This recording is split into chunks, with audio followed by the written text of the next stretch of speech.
কুমিল্লার মুরাদনগরে মা ও দুই সন্তানকে কুপিয়ে ও পিটিয়ে হত্যার ৩৯ ঘণ্টা পর মামলা হয়েছে। শুক্রবার রাতে বাঙ্গুরা থানায় মামলায় ৩৮ জনের নাম উল্লেখ করে অজ্ঞাতনামা আরও ২৫ জন সহ মোট ৬৩ জনকে আসামি করা হয়েছে। দর্শক, এ বিষয়ে আরও জানাতে সরাসরি যুক্ত হচ্ছেন সহকর্মী নাসির উদ্দিন চৌধুরী। নাসির, পুরো পরিস্থিতি নিয়ে এখন কি খবর আছে আপনার কাছে? আমরা যেভাবে খবরে পড়ছিলাম, গ্রামের পুরুষরা আসলে বাড়িতে নেই, বাড়িতে ফেরত এসছেন কিনা, কি অবস্থা দেখছেন?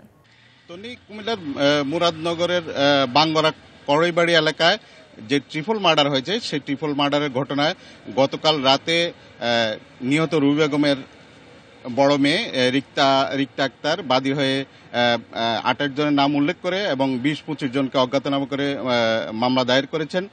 মামলার পর ইতিমধ্যে আমরা খবর পেয়েছি র্যাপিড অ্যাকশন ব্যাটালিয়ন র্যাব ৬ জনকে গ্রেপ্তার করেছে এবং কাল রাতে মামলা হওয়ার পরপরই সেনাবাহিনীর নেতৃত্বে যৌথ বাহিনী ২ জনকে গ্রেপ্তার করেছে। তো এই মুহূর্তে করাইবাড়ি এলাকা যেটি আমরা দেখেছি এখনো পরিস্থিতি স্বাভাবিক হয়নি। গতকাল রাতে কুমিল্লা থেকে মরদেহ ময়নাতদন্ত শেষে তাদের মরদেহগুলো এলাকায় নিয়ে পুলিশের নেতৃত্বে আইনশৃঙ্খলা বাহিনী কড়া নিরাপত্তায় সেখানে স্বল্প সংখ্যক লোকের উপস্থিতিতে এবং জানা যায় তাদেরকে পারিবারিক কবরস্থানে দাফন করা হয়।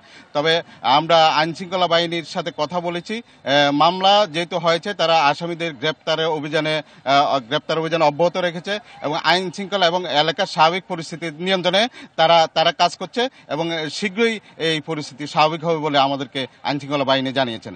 তো নিয়ে ছিল কুমিল্লার করাইবাড়ি ট্রিপল মার্ডারের সর্বশেষ। নাসির, আপনাকে ধন্যবাদ। দর্শক, আমাদের সহকর্মী নাসির উদ্দিন চৌধুরী যুক্ত হয়েছিলেন কুমিল্লা থেকে।